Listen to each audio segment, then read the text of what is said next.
We're dealing with a myriad of issues. I was just talking to Josh Green, the governor down in Hawaii, who had some ideas around some land use concerns he has around speculators coming in, buying up properties, and the like. So we're already working with our legal teams to move those things forward, and we'll be presenting those in a matter of days, not just weeks.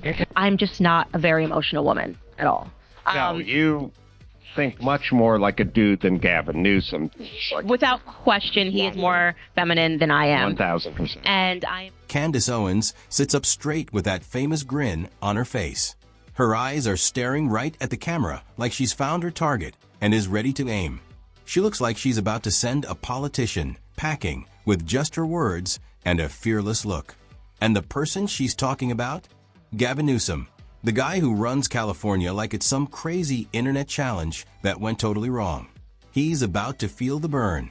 You won't believe what she says, the harsh truth she throws at him, and how she makes him look like a kid who just got his lunch money stolen at school. This isn't just about politics anymore. It's like a comedy show mixed with harsh reality. always been that way, like the emotional arguments and all that stuff. Just like, I just want logic. Tell me what the rational thing is, and I'll make a decision, which is why I was very no masks, no this for the kids, not vaccinating the kids, leave the schools open, just much more logical. I'm not fear-based in anything that I do. Yes. I think fear is an awful driver of... Before we continue, please hit that like button and click subscribe. You really don't want to miss what happens next. California has always been sold to us as this amazing dream place with Hollywood glamour, beautiful sunsets, beaches that go on forever, fancy wine farms, and movie stars riding in fancy cars. But somewhere between the fancy red carpets and all that smoggy air, that dream changed into a real-life disaster movie. And guess who's directing it? Gavin Newsom himself. And just when he thought nobody would dare question his perfect hair and dramatic hand movements, Candace Owens shows up. She's armed with facts that are sharp enough to cut through his expensive suits. With that calm smile on her face, she's ready to turn his whole show upside down. Always yields to completely irrational decision-making when you're doing things out of any breath of emotion. And so that is sort of why I think that, a lot of women that are left-leaning find me to be quite distasteful, because how could I not be neurotic and crazy and emotional and upset by the question, so upset by the question that I don't even consider the... The second Candace focuses on Newsom, it stops being a regular debate. It becomes like a car-smashing competition. He drives up in his shiny car paid for by taxpayers, acting like he's ready for a friendly game. But she shows up driving a huge monster truck covered in sharp spikes. The result is exactly what you think it is. Tire marks stamped all over his carefully polished reputation. Nobody wants President Newsom either. Nobody believes in that guy. That guy's a f***ing con man. Everything he did in California, from trying to mandate vaccines for kids, being caught public without a mask and lying about the fact that he was outdoors.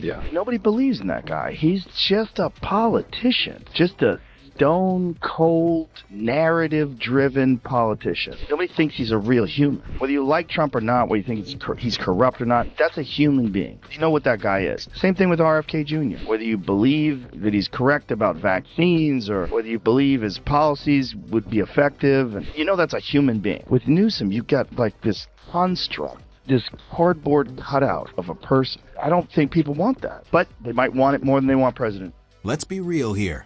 Newsom has become really good at looking super important, while California falls apart behind him like a sandcastle getting washed away by ocean waves.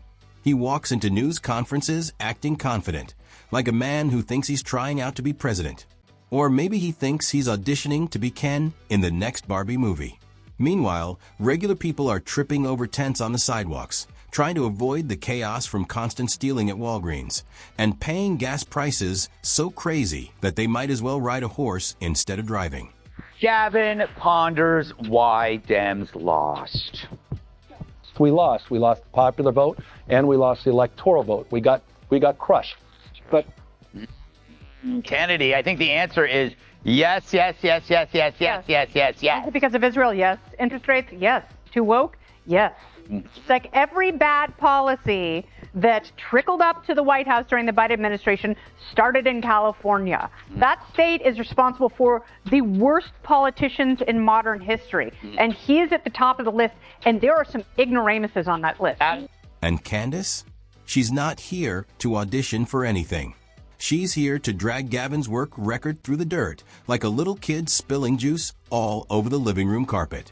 The facts speak for themselves. Billions of dollars spent trying to fix the homeless problem. But California now looks more like a giant outdoor camping event than the Golden State he keeps bragging about. Newsom's excuse? That's complicated. Of course it is.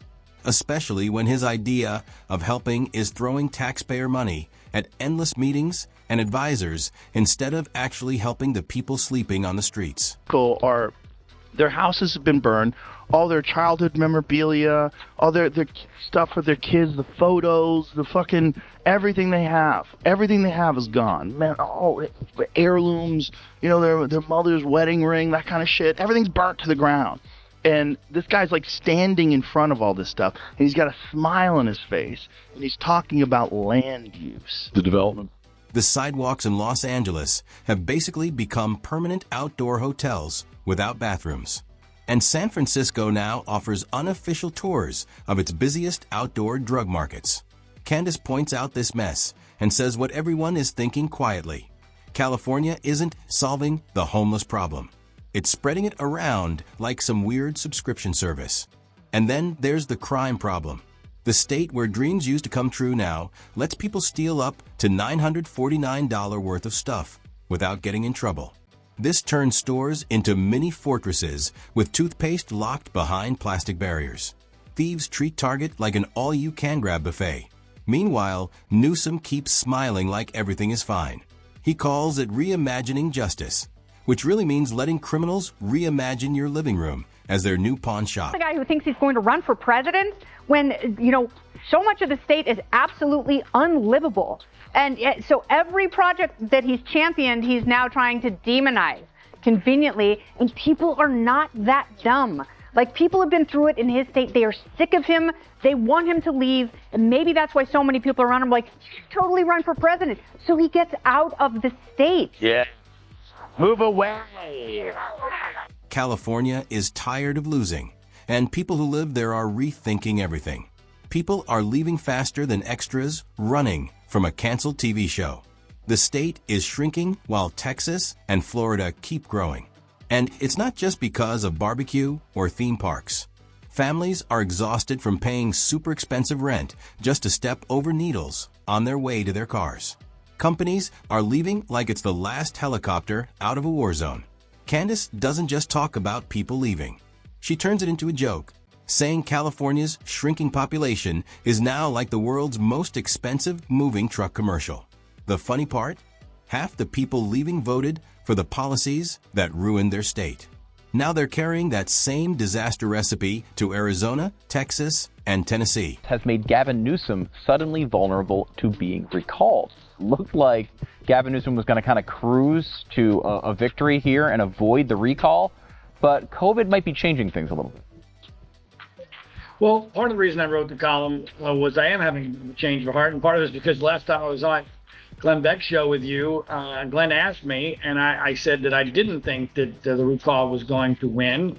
And I don't think that that's necessarily my position today. To be clear, I'm not betting that Gavin Newsom is going to lose. That would be just too good. The world doesn't seem to work that way. Candace drives the point home by saying Gavin Newsom isn't actually running California.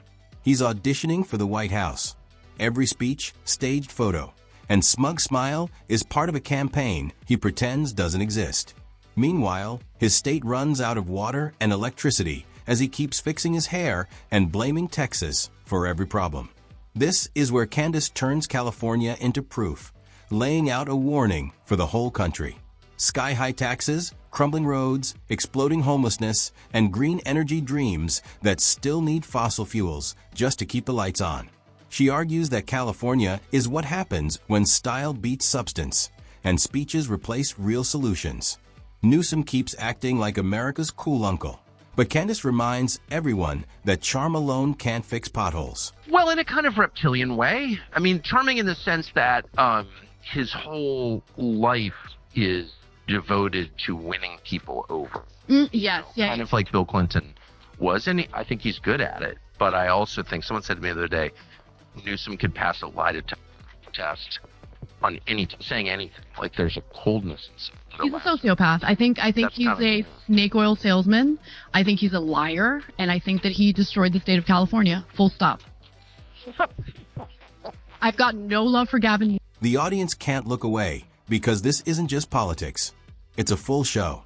Newsom brings Hollywood polish, while Candace shows up in steel-toed boots ready to fight. Their clash becomes something like a reality show where one person keeps bragging about future projects while the other reminds everyone that his current project is already burning down. But underneath the comedy, the stakes are painfully real. Candace warns that California isn't some isolated island of problems. It's a place whose policies spread like glitter, unwanted, impossible to clean up, and always showing up where nobody wants it. What starts in California often travels across the country. And Candace shouts loud and clear that America does not need a sequel to this chaos. A little over a week now, California Governor Gavin Newsom has been posting in the style of President Donald Trump. And he's getting a lot of admiration for it. So he's basically engaging in this trolling campaign, and he's been very successful with it on X. Many of those posts have actually racked up tens of thousands of likes. And look, it does play well in the paradigm of left versus right. When you see politics as team sports and nothing more than tribal politics. And just when you think she's done, Candace twists the knife deeper. She questions whether the man leading a state that's losing people, money, and sanity could really be the Democratic Party's secret weapon. She laughs at the very idea. Because if California is the blueprint, then America's future under Gavin Newsom looks less like the Golden State and more like a blooper reel. By the end, she isn't just calling him out. She's tearing down the whole illusion, showing that Newsom's leadership isn't a shining example. It's a warning story about how a state with endless resources and stunning beauty somehow turned itself into a national joke. The question hangs in the air. Will America fall for the perfectly styled hair or notice the dumpster fire burning behind him? Listen to so many of my colleagues and members of the media say that these are mostly peaceful protests. It's like saying that Harvey Weinstein is mostly a feminist because he didn't rape every woman who came into his office. He only raped some of them. Number three, in terms of Governor Newsom, his record shows this. He's the dictionary definition of weenie. Behind Newsom's glossy photo shoots, the reality looks less like a shining city on a hill and more like a burning dumpster on Venice Beach.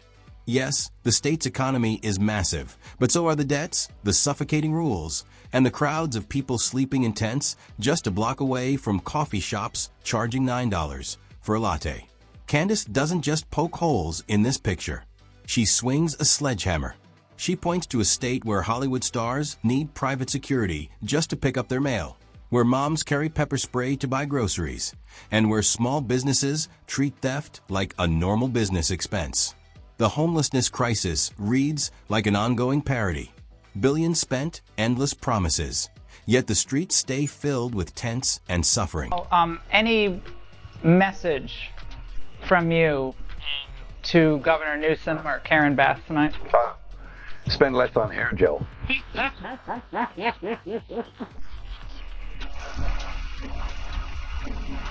Yeah. You know, okay. Not big at my herb either. Then comes the crime wave. Under Newsom's policies, shoplifting has turned into a low-risk hobby. People can grab stuff straight off shelves thanks to Proposition 47. Candace calls it a government-approved shopping spree where criminals get rewarded. Even Walgreens locks up deodorant like it's gold. California has the highest state income tax, but residents get crumbling roads and giant potholes. Gavin, I moderated, I think you brought it up, I moderated the debate with DeSantis. And I have tried to reason with this man, and he does not listen, ever. Maybe, is this the tipping point for him? Did you get the feeling he really wants to change? I don't know. I think he wants to be president, Sean, more than any. Candace compares California's decline to a bad party where everyone leaves early. The host, Gavin Newsom, stands alone pouring expensive wine, insisting the fun isn't over even though the house is empty. But the real punchline is Newsom's ambition. He truly believes this resume qualifies him for the White House. Strutting around like California's record is something to brag about. Gavin Newsom and Karen Bass have already proven their incompetence and poor leadership during the Los Angeles wildfires. Now, as we experience rampant lawlessness and civil unrest, it's never been more clear California's in a state of turmoil. And I ask my fellow Angelinos, why are Gavin Newsom and Karen Bass still in office? The more she tears into him, the more his political dreams look like a comedy sketch. This is supposed to be the Democratic Party's secret weapon? The reality is he's running a state people are literally running away from. Candace jokes that if this is the left's master plan, Republicans should send him flowers for making their campaigns easy. She frames it as a question. Do you want America to look like Newsom's California, overpriced, unsafe, and collapsing? Or do you want leadership that fixes problems? When the smoke clears, Newsom doesn't look like a future president. He looks like a walking example of everything broken in American politics. Don't miss more explosive showdowns like this. Hit like, tap subscribe, and ring that bell so you never miss the next one.